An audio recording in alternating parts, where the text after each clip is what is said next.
കണ്ണിലെ മാരിവില്ലേ കട്ടെടുക്കാനെൻ കൈതരിച്ചു.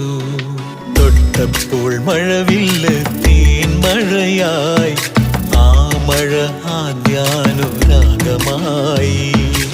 ഇതുവരെ അറിയാത്ത നൊമ്പരമെൻ ആത്മാവിൽ ഞാൻ അറിഞ്ഞു. അരുവിയായി പല വഴി അലഞ്ഞതെല്ലാം അഴകേ നിന്നരികിലേക്കായിരുന്നു. വാൾമുനക്കണ്ണിലെ മാരിവില്ലേ കട്ടെടുക്കാനെ